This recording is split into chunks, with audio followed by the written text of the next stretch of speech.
The first time Daniel stepped into Willow and Sage Yoga Studio, he hadn't expected anything more than a quiet place to stretch out his stiff, overworked muscles. A former college pitcher turned software engineer, his body carried years of tension. From fastballs, yes, but more recently, from long hours hunched over a laptop in downtown Chicago. He remembered the early spring afternoon clearly, the way the golden sunlight slanted through the tall windows, warming the reclaimed hardwood floors, the faint scent of lavender and eucalyptus drifting through the air, and the subtle hush that made the space feel sacred. But what he hadn't anticipated, what no deep breath or forward fold could have prepared him for, was her. Her name was Sienna Blake. She wasn't what he expected in a yoga instructor. No overly bubbly tone, no detached ethereal persona. Instead, she was grounded, calm.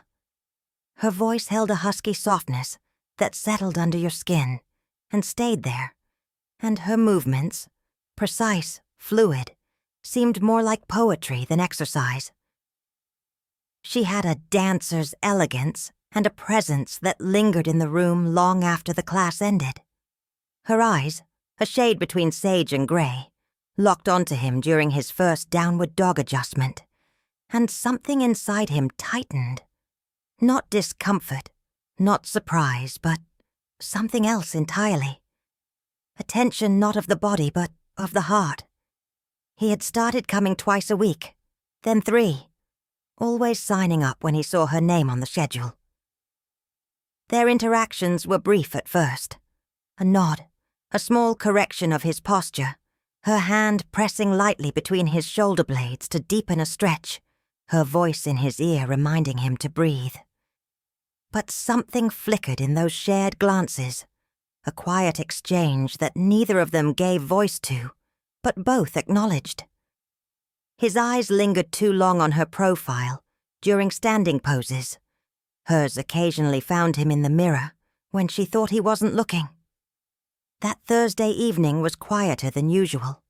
A spring rain had driven away most of the regulars, and when Daniel arrived, early as always, he noticed only one other pair of shoes at the entrance. Hers. A note on the desk read, "Class cancelled due to weather. Private practice welcome." Her handwriting was precise, looping, a little artistic. He hesitated, glancing at the soft yellow light inside, then slowly pushed open the door. She stood near the back of the studio, alone on her mat, arms raised, eyes closed. The low hum of ambient music vibrated softly through the speakers. She looked over her shoulder at the sound of the door, her expression unreadable at first, then easing into a small smile. "Didn't think anyone would come tonight," she said, her voice low, warm. "I figured the storm was nothing compared to traffic on I-90. He replied, trying to sound casual. "Didn't want to miss my stretch." She tilted her head slightly, her eyes meeting his. "Want to stay for a one-on-one session." He hesitated, not because he didn't want to, but because something about her tone, her gaze, felt different tonight. More open, less guarded. "If you've got time."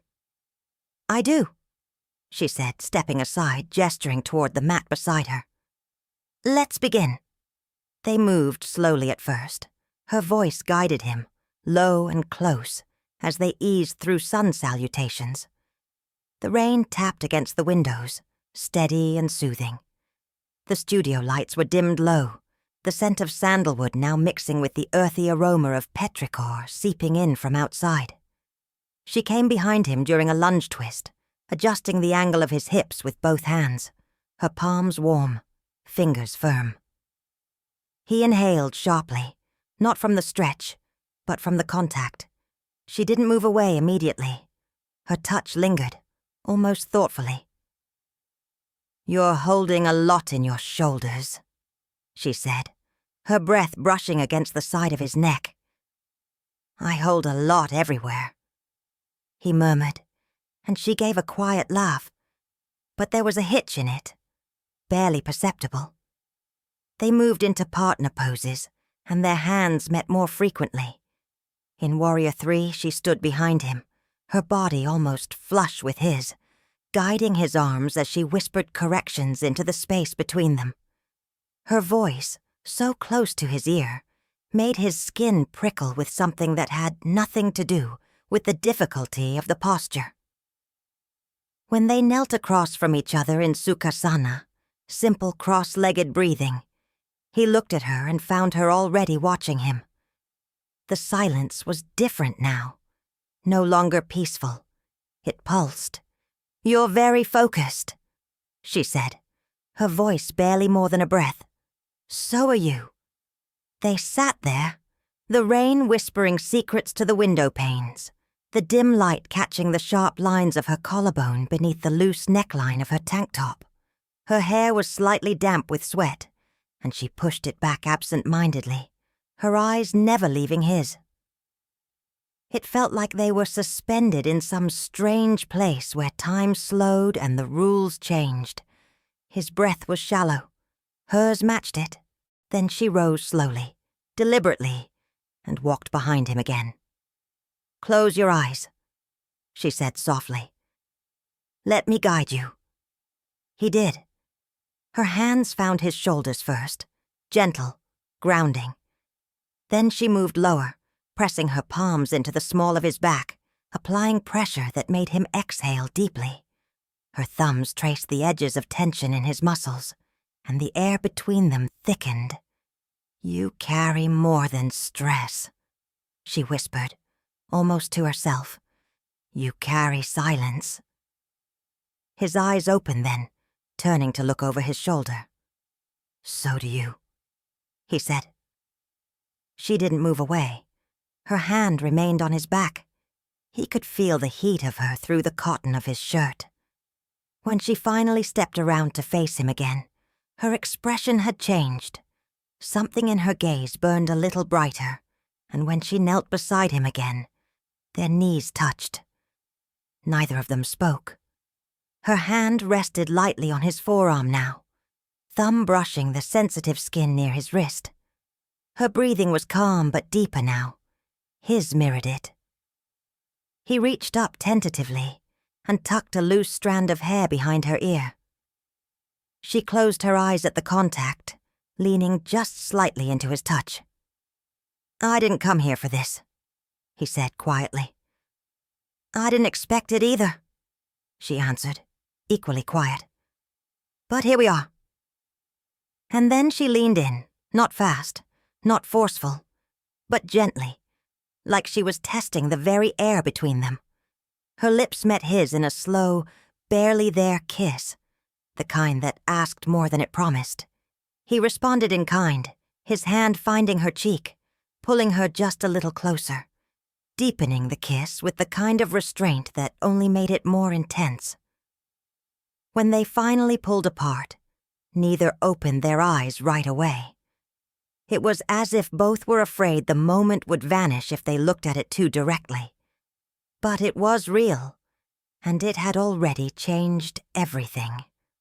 The following evening, Daniel found himself standing outside the studio again, the sidewalk still damp from another spring rain, the city's lights reflecting off the wet pavement in fractured streaks of gold and crimson, like spilled emotion waiting to be named.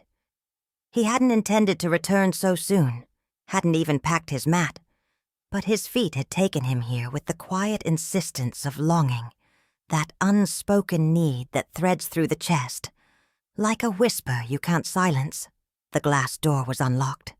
The same faint aroma of lavender and cedar met him at the threshold, carrying with it a quiet memory of her breath on his skin, her fingers on his arm, the hesitant weight of that kiss they hadn't discussed. He pushed the door open slowly, his heart a little louder than usual, and found her near the front of the studio, seated cross-legged on a cushion, as if she had been expecting him. Not in the literal sense, but in that strange, fated way that happens when two people orbit closer and closer, bound by something they can't name but no longer wish to ignore. Her eyes lifted to meet his, and for a moment, neither of them moved. The stillness between them had a weight, like a held breath stretched across hours, like a thread pulled taut and humming between two bodies. Sienna rose without a word, her bare feet silent on the polished wood floor, her movements unhurried but purposeful, as though she were moving through water, each step deliberate and inevitable. Daniel stepped forward to meet her, and when they stood just inches apart, he noticed the slight tension in her jaw, the subtle quickening of her breath, the way her eyes flickered over his face as if searching for confirmation that he, too, had been changed by what they'd shared. "I didn't sleep much," she said at last, her voice quieter than usual, huskier, as though shaped by a night of inner unrest. "Me neither," he replied, the corners of his mouth turning up in a smile that was not playful but soft and filled with something unspoken. She reached past him to dim the overhead lights, leaving only the warm, amber glow of the floor lamps near the windows, casting long, intimate shadows across the room, turning the space into something closer to a sanctuary than a studio. Wordlessly, she handed him a folded cotton blanket and gestured to the far corner, where a pair of bolsters lay like quiet invitations. He followed her lead, sitting down opposite her, their knees almost touching again.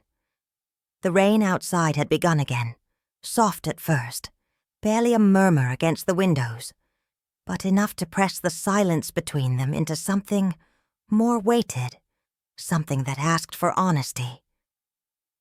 She looked at him, and he saw the vulnerability behind her gaze, the flicker of doubt, the ache of restraint, the slow burning desire she had clearly tried to contain. "I've been doing this for 8 years, she said suddenly, not looking away, her hands resting lightly on her thighs. "Teaching?"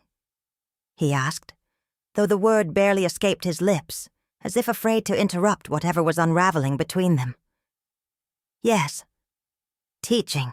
Controlling breath, guiding others through theirs, holding space. But no one ever held space for me until last night." Daniel didn't respond. Not right away. Instead, he reached out slowly, carefully, placing his hand over hers with a gentleness that made her eyes flutter shut for a moment, as though his touch had reached something inside her that even words couldn't approach. "You don't have to explain," he said softly. But she shook her head, opening her eyes again with that same luminous ache in them. "I want to. I need to." He nodded, not speaking again, allowing her the silence to find her own rhythm. "When you kissed me," she began, her voice trembling just slightly, "I felt something I thought I'd buried under years of practiced calm. You touched something raw, something I didn't know was still alive in me." Daniel's thumb moved across the back of her hand, slowly, tracing a line he hadn't realized his body had memorized from last night. "I felt it too," he whispered. The space between their bodies began to contract again, not with sudden urgency, but like a tide inching closer, inevitable and rhythmic. She leaned forward, not quite a kiss this time, but her forehead rested against his, her breath mingling with his in the hush of the studio, and their hands remained joined. "I'm scared," she admitted, barely audible. He closed his eyes at the softness of the confession. "So am I, but not enough to stop." She pulled back just enough to look at him, and her lips parted as if she might speak again. But instead she kissed him. This time not tentative or questioning, but deliberate and slow, like a note sustained too long on a cello string, low and vibrating with depth. His arms circled around her, pulling her against him gently, his hands resting at the small of her back, feeling the tremble that ran through her body like a sigh. Her hands slid to his shoulders and the kiss deepened, their mouths moving together with an urgency wrapped in tenderness, as though neither wanted to consume the moment but to inhabit it fully, memorizing each second. When she pulled away, her breath warm against his cheek, she whispered, "Let's move." He didn't ask where. He followed as she rose and led him to the back of the studio, where sheer curtains half concealed a small alcove, cozy with cushions, a low table with a flickering salt lamp, and the soft hum of an old record player spinning something slow and sultry. The moment they stepped into the space, it felt like stepping out of the world and into a secret, a dream too delicate to survive daylight. She faced him again, her fingers reaching for the hem of his sweater, not removing it, just touching it, pressing her palm against his chest like she was trying to feel the rhythm of something deeper than breath. Her eyes asked the question she didn't voice. His fingers found her wrist, curled around it gently, and he nodded. They sat together again, side by side this time, their shoulders touching, and the silence between them was no longer empty. It was charged, full of the words they hadn't needed to say. She leaned into him, her head resting against his shoulder, and he turned his face toward her hair, inhaling the faint scent of jasmine that clung to her skin. Their hands found each other once more, fingers interlacing with an ease that made Daniel wonder how it could feel, both so new and so familiar. The hush between them stretched out, no longer tentative but warm, full of the breathless expectancy of two people finally beginning to step into the space they had circled for weeks. And when she shifted to look up at him, her hand cupping his jaw, her thumb stroking his cheek with slow precision, he saw it in her eyes. Desire, yes, but something deeper too. Longing, recognition, hope. He kissed her again, and in that moment, the space between them ceased to exist. The city had gone quiet by the time Daniel stepped out of the studio hours later, but the silence outside felt nothing like the one he had left behind. The air was cool and fragrant, touched by the remnants of the storm, but inside him something still burned, softly, deeply, like the glowing embers of a fire carefully tended through the night. Sienna hadn't asked him to stay, and he hadn't asked to leave. Their parting had been slow, reluctant, filled with touches that lingered too long and glances that trembled under the weight of everything they hadn't said aloud. His body carried her presence like a second skin, every nerve still humming from the warmth of her breath near his collarbone, the faint trace of her fingertips on his back as she'd rested her forehead against him during that last stretch of stillness, a quiet moment without movement, where the energy between them had thickened into something real. He had held her then, not out of possession or need, but in response to a silent call he hadn't even realized he'd been answering since the first time her eyes met his. That night, he didn't sleep, not out of restlessness or regret, but because every time he closed his eyes, he could still feel the heat of her skin under his hands, the softness of her voice murmuring his name in a tone that felt like both a question and a promise. The next day passed slowly, each hour dragging behind the other like time reluctant to reach whatever came next. At noon, he opened a blank text message to her and stared at the screen for 23 minutes before setting the phone back down, untouched. By evening, he stood again in front of Willow and Sage, the late golden light pooling along the sidewalk. The faint murmur of city life dimmed under the weight of his anticipation. He hadn't told her he was coming. He hadn't needed to. When he opened the door, he found the studio empty save for her mat, unfurled in the center of the room like an offering.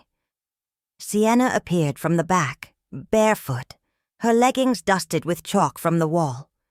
She'd apparently been using for inversions, her hair tied up in a loose, messy knot that made her look both undone and absolutely breathtaking. Her face changed the moment she saw him, not with surprise, but with that quiet, unmistakable shift that happens when you see someone who has already taken root inside you, someone whose presence settles the turbulence you didn't realize you were bracing against. "I didn't schedule any classes tonight," she said, her voice calm, but her hands fidgeted with the hem of her tank top as she spoke, betraying a tension that mirrored his own. "I didn't come for a class," he replied, taking a step forward, letting the door ease shut behind him. Their eyes met, and the distance between them grew smaller with every heartbeat, even though neither of them moved. She exhaled, slow and measured, the kind of breath that precedes surrender. "I haven't stopped thinking about last night," she said, her words falling between them like threads, meant to be gathered carefully. "Neither have I," he answered, the low timbre of his voice drawing a shiver from her spine that she didn't try to hide. They stood for a moment in silence, letting the tension between them stretch like silk, fragile, tensile, beautiful. Then she turned away, not to retreat, but to retrieve something, a folded cotton throw from the corner of the room, which she laid out beside her mat with precise, almost ceremonial care. She glanced up at him once, and in that glance was a question far deeper than anything language could convey. He understood. She wanted presence, not words. He crossed the room, his steps deliberate but unhurried, and when he stood beside her, he could feel the heat of her body without touching it, the way her breath shifted with his nearness. She sat, legs folded spine tall, hands resting lightly on her knees. He sat beside her, mirroring her posture, and for a moment they simply breathed, together, in rhythm, in silence that was not empty, but full. After a while she turned her face toward him, her eyes heavy-lidded with emotion, and she reached for his hand, her fingers slipping between his like a memory, returning home. He looked at her, not just her face, but the way she held herself, the way her body leaned slightly toward his even when she sat still, the way her lips parted as if she wanted to say something, but didn't yet have the words. Instead, she shifted her weight, rising slowly, and held out her hand. He took it without hesitation, and she led him toward the back, into that same curtained alcove they had shared the night before. Though tonight, the air inside it felt different, warmer, deeper, touched by the gravity of what they were becoming. The salt lamp glowed softly in the corner, casting molten gold across the cushions, and when she turned to him, standing in the glow, her shadow fell long against the floor, stretching toward his feet like an invitation. "I want to go slow," she said, her voice quieter than usual but steady. Daniel stepped toward her, his hand rising to touch her cheek, brushing a loose curl behind her ear with the back of his fingers. "So do I." Her breath caught at his touch, and her hands rose to his chest, not pushing, not pulling, just resting, her palms mapping the shape of him through fabric, her eyes never leaving his. When he leaned in to kiss her, it wasn't hunger that moved him. It was reverence, curiosity, the need to understand the shape of her mouth again. Her lips met his with equal restraint, and the kiss unfolded like a slow tide, each movement gentle, exploratory, layered with the weight of all the things they had held back. Their hands wandered, not urgently, but with a kind of devotional care. Her fingers brushing along the line of his jaw, his tracing the slope of her shoulders, her breath feathering across his skin each time she sighed into him. When he pulled back slightly, his forehead resting against hers, she whispered, "I feel like I've been waiting a long time for this without knowing it." His arms encircled her, drawing her into the quiet warmth of his chest. And he held her there, not tightly, but completely, as if he understood the need to feel seen without being consumed. They sat on the cushions, their bodies folding into one another naturally, his knees bracketing hers, her hands tangled in his shirt at the waist. And time seemed to suspend itself again, the sounds of the city falling away, until there was only breath and touch and the low, constant music of desire finding its voice. She leaned back slowly, pulling him with her, her spine curving into the softness beneath them, her body yielding not in surrender but in invitation. And he followed, bracing himself with one hand beside her head, the other at her waist, his thumb stroking slow, steady circles through the fabric. They didn't speak again. The silence between them was richer now, filled with unspoken understanding and the certainty of what was unfolding. Not as something rushed or impulsive, but as the natural consequence of connection, of trust, of the magnetic gravity that draws two people into the gravity well of each other's souls. Her lips found his again, hungrier now, her hands roaming more boldly, and he answered with kisses that deepened, lingered kindled heat along every line of contact. His body moved against hers with restraint, every gesture measured and meaningful, and when she arched slightly beneath him, her breath catching, he responded not with urgency but with patience, allowing the rhythm between them to build slowly, deliberately, like a song that knows the power of a pause. Their hands explored in silence, memorizing each other in increments, building a language of touch. And though no clothes were removed, the intimacy between them expanded until it filled the space like light spilling through stained glass. Her head turned to the side, her eyes fluttering closed, and she whispered his name.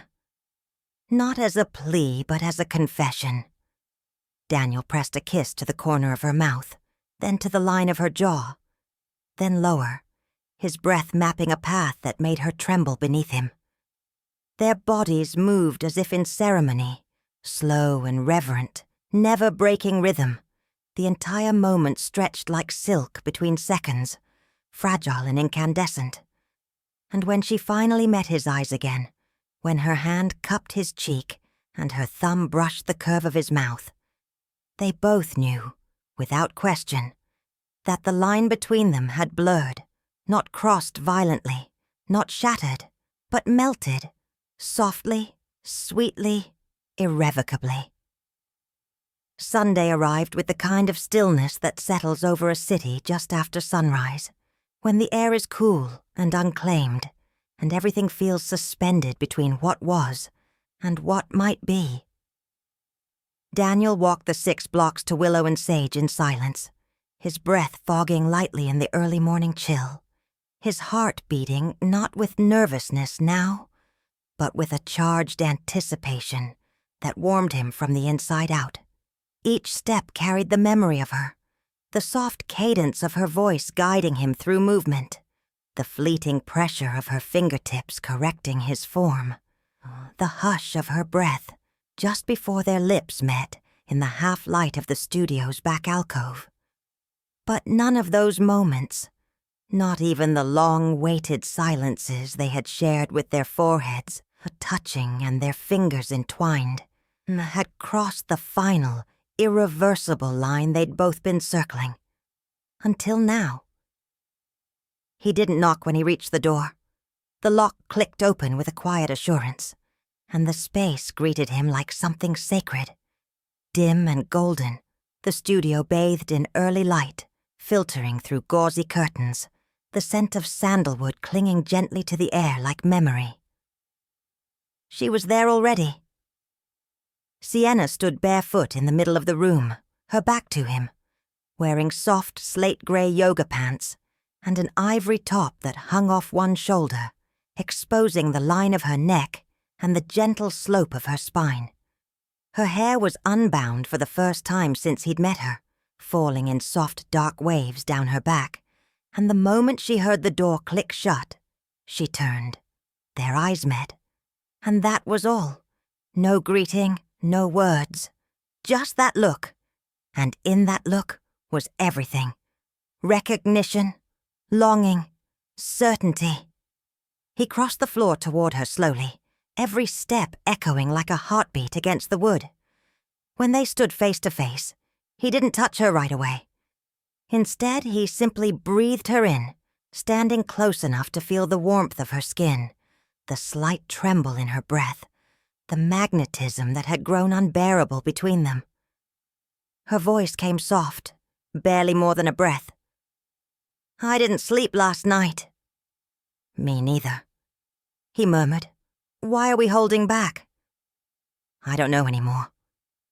Silence stretched for a long, fragile second, the air between them thick with restrained longing. And then she took a single step forward. That was all it took. He reached for her face with both hands, his fingers sliding into her hair, thumbs resting at the corners of her mouth as her eyes fluttered closed. He leaned down slowly, savoring the feel of her breath against his lips, and kissed her. Not like the nights before, not soft or tentative. This kiss was the moment they crossed it, that invisible, aching line they had both protected, feared, and desired. Her hands clutched the sides of his shirt, as if anchoring herself, and her body surged into his with a gasp that spoke of everything she had been holding back. His lips moved against hers with urgency and hunger, but not recklessness. He kissed her like he needed to learn her, remember her, as if every second mattered. The kiss deepened, and the heat between them ignited, no longer gentle, no longer held at bay. They moved together without thinking, their bodies finding rhythm in the heat of emotion, in the inevitability of touch that had been delayed too long. She pushed his jacket off his shoulders, her breath catching as her fingers trailed over the fabric of his shirt, feeling the shape of him, memorizing the firmness of muscle and the tremble that ran beneath.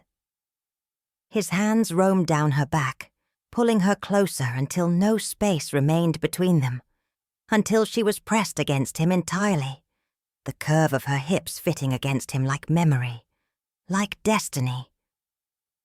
They kissed again and again, each time deeper, more consuming, until the world around them faded into nothing but sensation. She broke the kiss with a gasp, her lips swollen, her eyes dark with emotion, and without speaking, she took his hand and led him, not to the alcove this time, but to the very heart of the studio, where light spilled across the floor in soft golden stripes. They lowered to the mat together, not in haste, but in reverence. Each movement was slow, deliberate, his hand lifting her shirt over her head with a tenderness that made her inhale sharply, her hands finding the hem of his shirt and tugging it free, revealing skin she touched like a map. Their foreheads touched as they undressed one another, their breathing ragged now, kisses planted across shoulders and collarbones, along ribs and hips, building a landscape of intimacy, layered with sighs and whispered names. When their bodies finally came together, it was not an explosion, but an immersion. They moved slowly, breath sinking, limbs wrapped tightly, hearts thundering beneath skin slick with heat. Each touch was a vow, each moan a confession.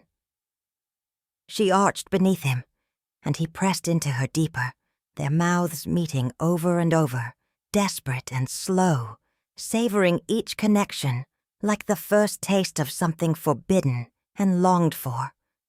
The light flickered across their skin, turning every curve and hollow into sculpture, every shared breath into something sacred. They moved like music, like prayer, like forgiveness. There were no barriers left, no questions, only the rhythm of need met fully, of desire unbound, of something breaking open inside both of them, messy, real, beautiful. And when it was over, when they lay tangled in the warmth of each other's arms, breath slowing, bodies slick with sweat and silence, it wasn't peace that settled over them. It was belonging. She ran her fingers slowly along his spine, her eyes closed, and he pressed a kiss to her bare shoulder, then another to the hollow of her throat. "Do you feel different?" she asked quietly, her voice barely more than vibration against his chest. "Yes," he whispered. "I feel found." They stayed there for a long while, unmoving, hearts still touching, foreheads pressed together, as the studio around them slowly brightened with the full bloom of morning light. And though no promises were spoken aloud, and no plans were made, both of them knew that what they had done could never be undone. They had crossed the line, and instead of falling apart, they had fallen into each other, whole, exposed, and finally, free. Because sometimes, it isn't the fall that destroys you. Sometimes it's the only way you learn how to fly. And in the quiet aftermath, with their fingers still entwined and their skin still humming from the contact, Daniel and Sienna didn't speak. They didn't need to. They had said everything with that kiss, everything that mattered, everything that would never, ever be the same.